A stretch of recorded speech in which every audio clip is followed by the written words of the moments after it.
let's take a look at how to save an image properly for use on the internet. I'm going to primarily talk about photographs here, but we can also mention graphics, meaning logos and signatures, because it's a slightly different process. The first thing you need to realize is that if you have a full-size image that came from your digital camera, it's most likely way too large to be used on the internet, because the internet is going to view your image zoomed up to 100% view. And if you look here in Photoshop, you'll see both in the lower left corner of my image, right down here, and at the top up here, it tells me how much we're zoomed in or zoomed out on the image. And if that number is lower than 100, then this picture is going to look larger than we're seeing right here when viewed on the internet. If you'd like to actually preview how large it would look on the internet, what you can do is go to your tools panel and double click on your zoom tool, the one that looks like a magnifying glass. Now if you do that, you're going to get to 100% view, and now you're going to be viewing your image how big it would look on the internet, unless some special HTML code was used to scale it down. But by default, if you just put it on a web page or put it on something, this is how big it would be, and that would be quite a ridiculously large picture. So the first thing I would do is scale my image, and here's how I'd go about that. I go to the image menu and I would choose image size.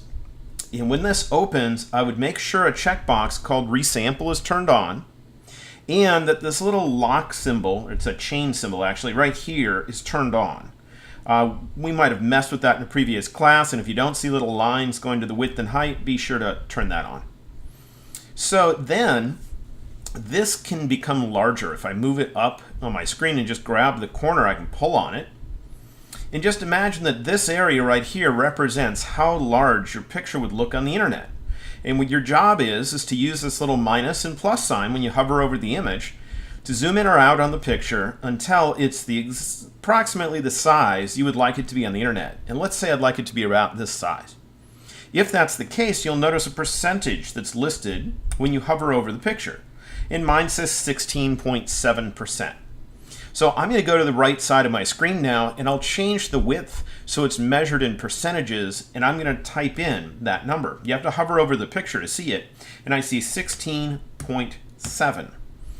So now if I've typed that in, I can hover over the image once again, and if I want, I could zoom up until it gets to 100, and I'd see that that is the size we're going to get on the internet, and if that's what I want, I can click OK. Now if you want something slightly different than that, if you still have the width or the height field where you could type in active, where you could continue to type, you could use the up and down arrow keys on your keyboard to vary this a little bit bigger, a little bit smaller, until you get the exact size you're thinking of, and then click OK.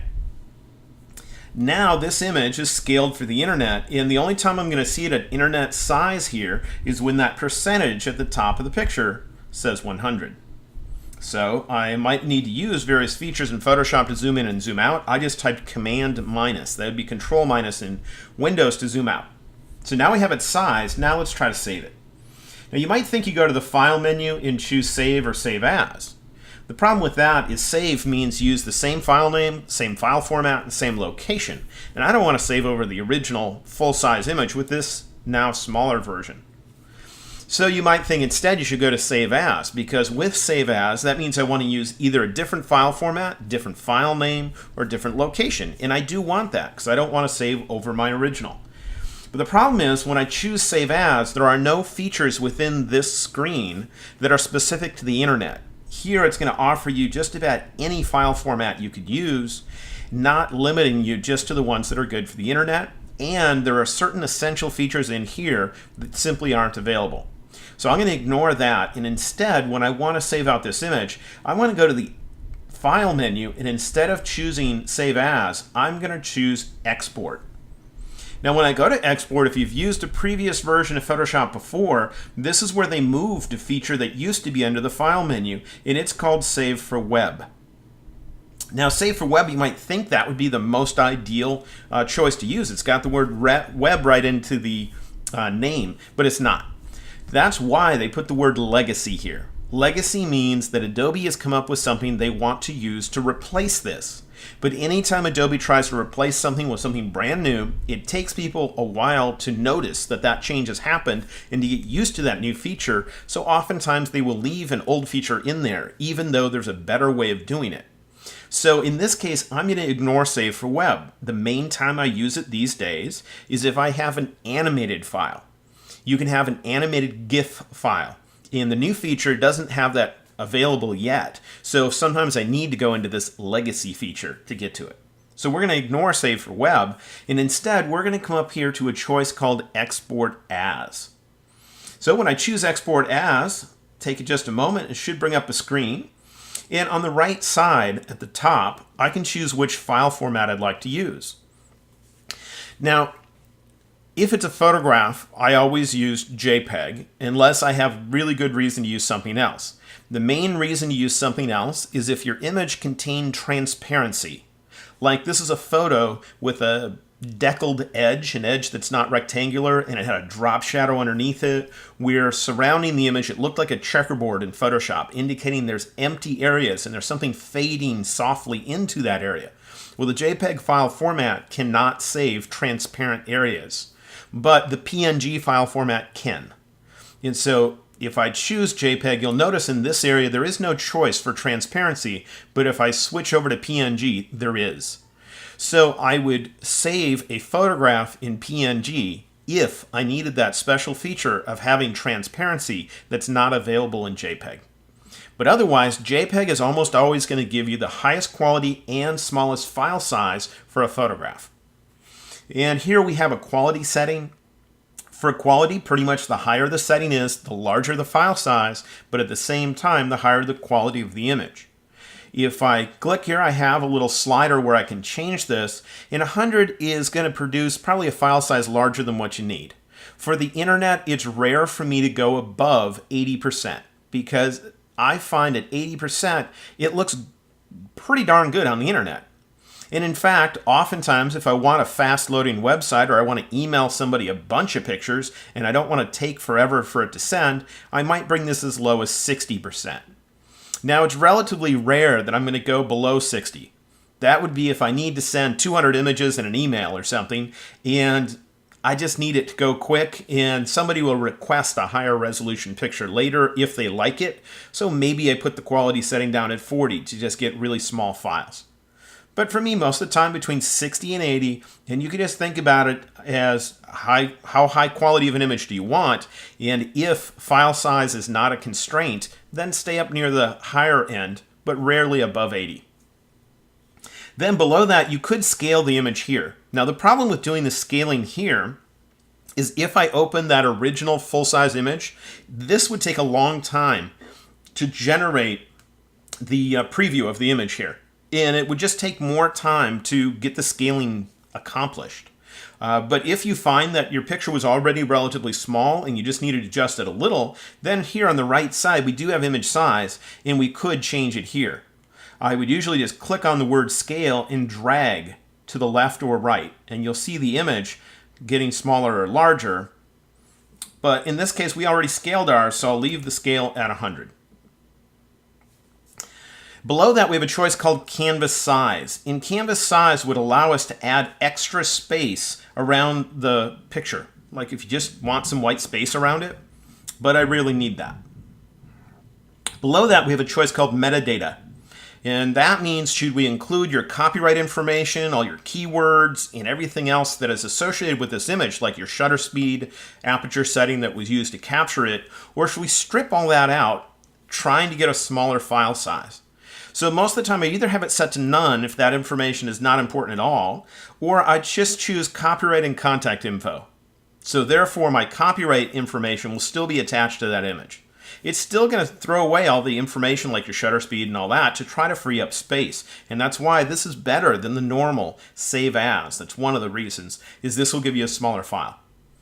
Below that is a choice called color space. And if this is going to go on the internet, or it's going to be used in any software that's not designed for professional publishing. Like it's just going to a word processor or a database program. You want to have this checkbox turned on called Convert to sRGB. And that's because any software that is not designed for professional publishing usually makes an assumption about your picture. It assumes that it's made in what's known as sRGB. And if you don't have that checkbox turned on and you load a picture into one of those programs that wasn't already sRGB, the pictures won't look right. That means if you work under Adobe RGB or ProPhoto, your pictures will look weird in those programs. Now that's known as the color space, and it is the subject of another bonus video. So if you're not familiar with that concept, you might want to watch that video. But anyway, most of the time I have that turned on. If this same image might be used in professional software like Photoshop and things, then I probably want to have this checkbox turned on. And what that's going to do is mark the image to tell whatever program is about to open it that it was converted to sRGB. And that makes it so when it's opened in a program like Photoshop, that the colors will look accurate and it won't have to make any assumptions about the picture that might not be true. But that makes the file the tiniest bit bigger, so they have the option of having it turned off.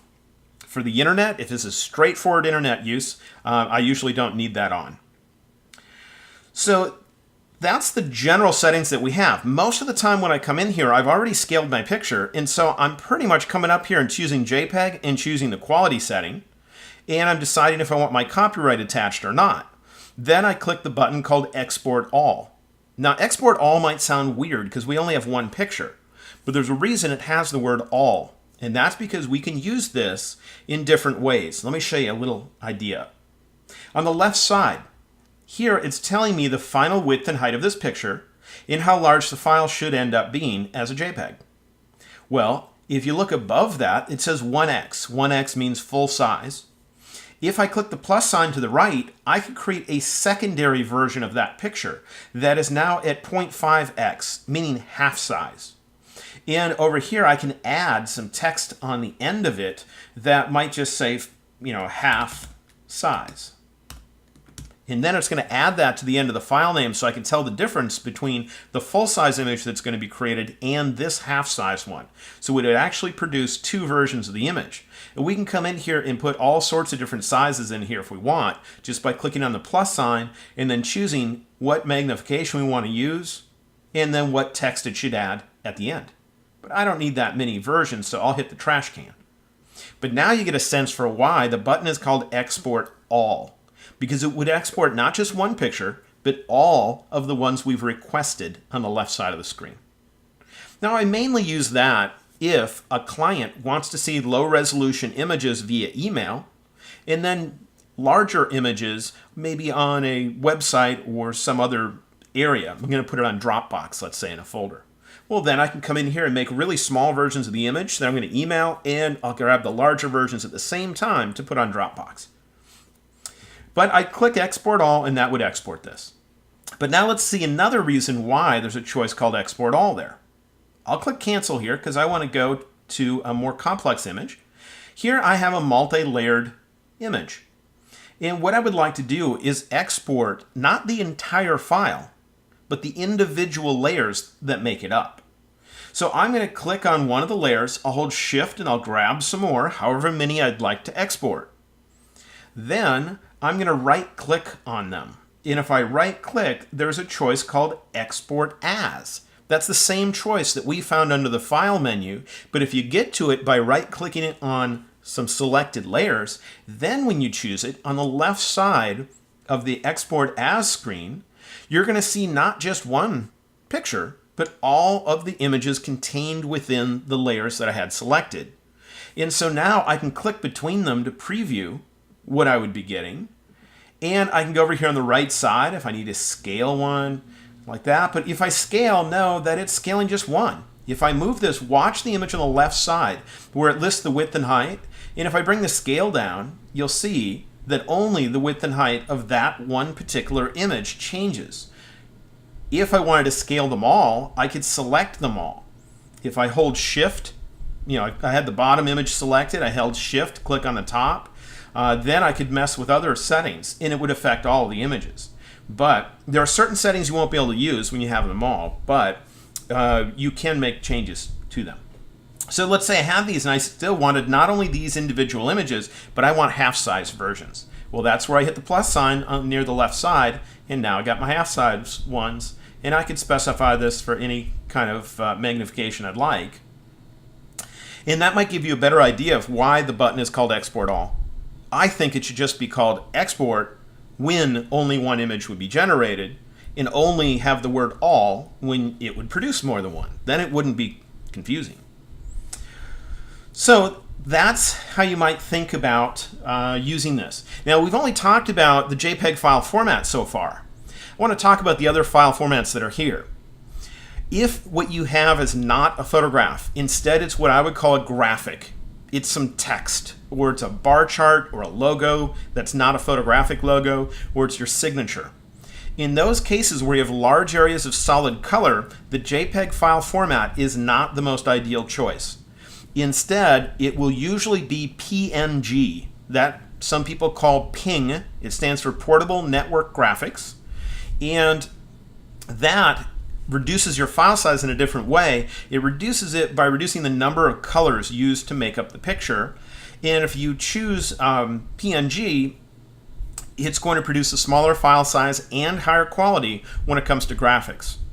The only time I use PNG for photographs is when it involves transparency, because that feature was not available in JPEG. Now, you can get a slightly lower quality image, and the file size will go down quite a bit by turning on this checkbox called Smaller File. And if I do, it's going to reduce the number of colors in the image to only 256 colors. And for some images, that'll make the file size go down a bit. Most of the time, I'd actually have that turned on unless I need the absolute highest quality. The main time I have it turned off is when I have a photograph with transparency. But if it's a graphic, you rarely will need 256 colors, more than that, that is. And so that's what I'd end up using. The other file format you could use for graphics is called GIF. GIF is an older file format, and I find PNG will usually give you higher quality and possibly a smaller file size. But if you're used to using GIF files, you might want to continue here.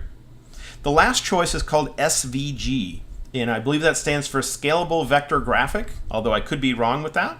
And that's if you happen to have had something you made purely using the shape tools in Photoshop, where you made circles and squares and things. It could export them where they're still thought of as being shapes instead of being pictures made out of little pixels. And if you use SVG with an image that contains only shapes, then it could be scaled in a web browser, and if it got scaled up to like 500% of its original size, it would still look crisp, because it's not an image. It's not made out of pixels. There are shapes where they're defined by little mathematical descriptions of like a circle and a square and things. So anyway, this is the choice you're going to get if you go to the export menu and choose Export As. Now, there might be certain settings you use a lot when you're in there. So there is another choice, and that is there's one down here called Export Preferences. If I choose Export Preferences, this is what I get, and I can choose one of those file formats I'd like to use here, the quality setting I'd like to use, and a few of the other things like, do I want to ask it where it should export each time I use this feature, or should it put it in the same folder as the original? I'm going to tell it put it in the same folder as the original. And these are some of the other options we would have when using export. So I'll click OK. Now, if I need to use that a lot, that setting, all I need to do is now go to the File menu, choose Export, and you see this choice called Quick Export as JPEG? Well, that uses the settings that were found under Export Preferences to quickly save out a file. And so therefore, I can quickly export things without having to think about those settings. Because when it comes to photographs, most of the time I've already scaled them, and I save them with a quality setting between 60 and 80. And if you figure out what you like as far as your quality standards go, you're probably going to be using the same settings a lot. So you might as well set up your preferences. Then you can come down here and choose Export and just say Quick Export. Now, there is no keyboard shortcut for that, but you can assign one. If you go to the Edit menu, there is a choice called Keyboard Shortcuts, and you will find that choice within there, and you could assign a keyboard shortcut. So if you need to use it a lot, you could do so. So hopefully that gives you an idea of how to save the images for the web.